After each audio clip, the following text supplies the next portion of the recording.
Round 4 of the Norway chess tournament saw the clash between the current world champion and the former world champion. Viswanathan Anand had the white pieces. He played his customary e4. Carlsen played the Spanish but did not play the Berlin variation. As we know, he's had a hard time against Caruana. So he played a mainline Spanish, and via a few move order finesses, they'd reached an absolutely standard position in the Breyer variation. So you can see that the centre is locked here, and black has gained space on the queen side, pushing the pawn to c4. And one of the ideas of this is to be able to put a knight on c5, which looks at these squares here. And in that way, black gains some counterplay. Here the normal move is h6 to drive the bishop back and, well, get out of that, making sure that black gets out of that pin. But Carlsen played bishop g7, which is a little bit unusual. Has been played before by, well, no less a player than Spassky and Petrosian as well, but this is very much the old way of playing. And Anand seizes control over this diagonal. That's rather important. So black always, well, it still has a slight problem with this pin. Rook b8. So sometimes black is able to gain counterplay by opening up the b file.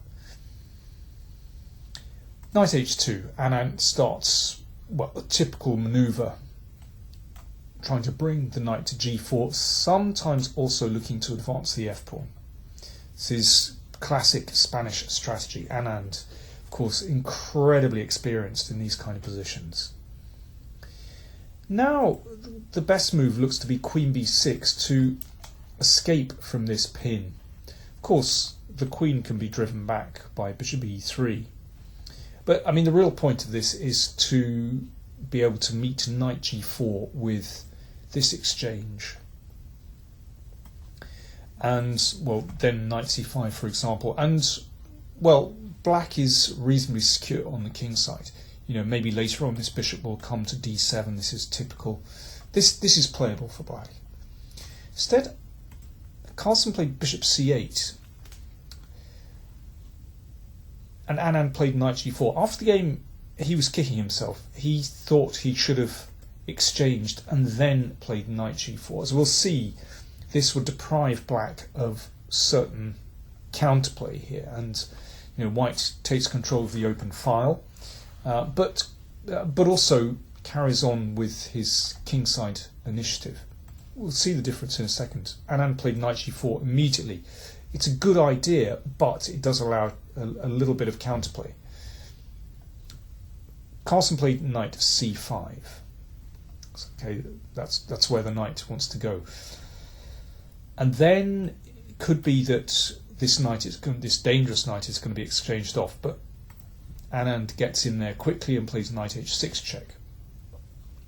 Now, of course, normally one would not wish to exchange off the bishop for this knight. But if the king goes to f8,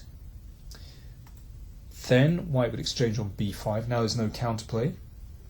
And play rook f1 and look to break open the f-file with, of course, f4. And that is very dangerous. You can see there are two very sensitive points there. So very quickly Carlsen exchanged off, but this is not really what black wants to do. You can see these dart squares around the king are so weak, or potentially very weak. But at least in this case, Carlsen gains a little bit of counterplay with b takes a4. This is still nothing to write home about, but somehow it spooked Anand a little bit. Here he played, well, first of all, if bishop takes pawn, which is what you'd like to do, then bishop d7 is quite an annoying move. If this is exchanged, well, that certainly helps black, and this knight looks at these nice squares. And if the bishop goes back to d1, then knight d3. So bishop takes a4, not a good move. In fact, well, again, Anand was dissatisfied with his play after the game. he played rook a2 here, but instead he thought bishop e3 should have been played, as he thought this was a much simpler way to play the position. Now if rook takes b2, white exchanges on c5, and positionally this is tremendous for white. You know, this one will probably be collected, protected past pawn. This pawn on a6 is weak, big advantage to white. Or if queen c7, bishop a4, and this is a much better version of the line we just looked at. If bishop d7, then bishop takes c5 is very strong. The point is that the a pawn is going to fall after these exchanges. So Anand dissatisfied with his play. But still, after rook a2, this is not an easy position for black because his king side is really weak.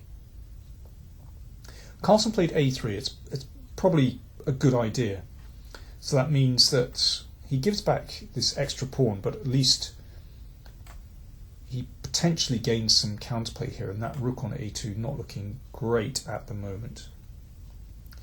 Knight fd7. That's probably an important move to play. If black doesn't do that, then there's the danger that this will be an eternal pin. And now f4, the classic Spanish move in these situations. White wants to break open the position on the king side to get through to those dark squares. Now if black were to exchange here and plonk the knight in on e5, well, positionally very nice, but after rook f1, ganging up on the f file, but also, you know, looking to play the bishop round to f6, it's extremely dangerous. I mean, there were options for Carlsen here. One possibility that actually Anand mentioned after the game is to put the rook into b3 and, well, tempt white into taking this. That would give black some counterplay. But otherwise that rook is a little bit annoying. You never know, a queen might even pop out to a5. You know, that would certainly make Anand think in the position. Queen h4 is also very tricky. Black has to give up the queen here, but you know, there are ways of doing that. I mean, it's very complicated, but well, for example, knight b3, and after bishop takes, queen takes. Again, this is not a simple position. Although, you know, white can try and break through on the king side, this is not easy. Carlsen played a5. Well, the idea is to bring the bishop to a6 and possibly force pawn d3, but it is pretty slow. Rook f1. So the pressure is mounting on the f file. Good move. f6. Anand disapproved of this move after the game.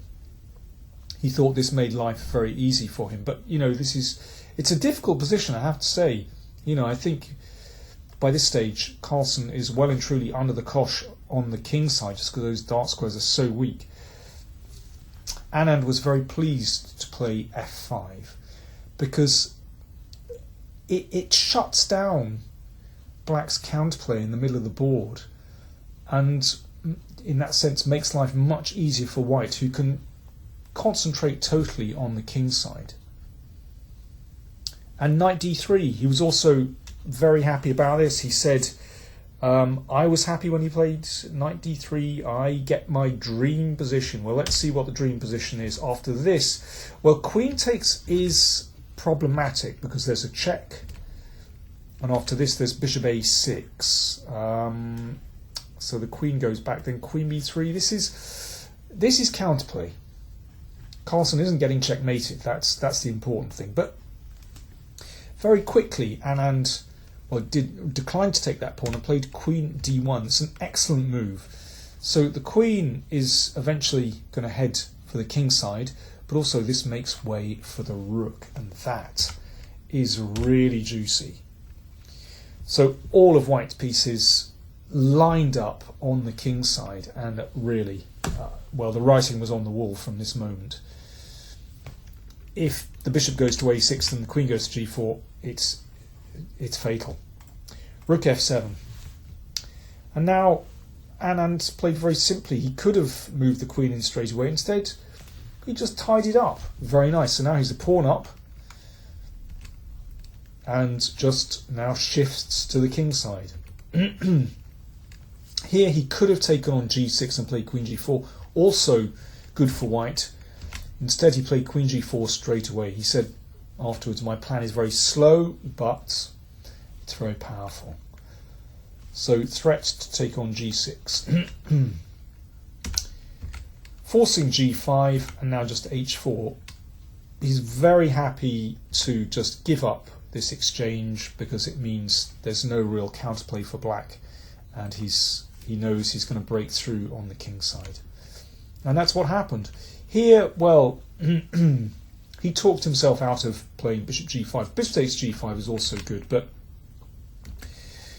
he saw that queen h5 was very strong. In fact, he'd foreseen the ending that's about to arise. Let's see the plan. The idea is this. f6. Now, what he wants to do is, in some order or other, play bishop g7, knight f5, and knight h6. Rook g8.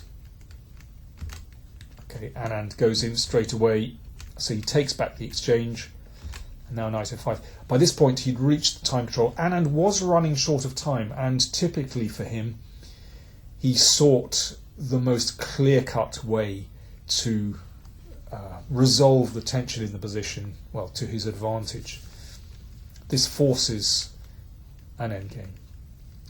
The queen can't go to f6 because of knight h6 with a discovered attack. So, I mean, this is forced. And knight e7. Obviously, if the rook goes back to g7, rook f8 is mate. If rook h6, then a check, and this is a winning endgame. Rook c8 is a very nice move. So threat, knight f5 check. Black can avoid that, but there's a simple liquidating combination, and that is a very easy rook and pawn endgame with two connected passed pawns. So Carlsen gave up the exchange, but this was a forlorn hope. It's actually a very simple win. So the rook threatens to come in and attack these weak pawns, and just for the moment the king is, well, completely out of play. If knight takes e4, first of all you save that pawn and tie black down, and then you can march the king in, and well, this one is going to drop basically. Once the king gets to e3, it stops knight e4, and then rook d8 will be a winning move. And that's roughly what happened in the game. a4, so c4, and now the king marches into the middle of the board.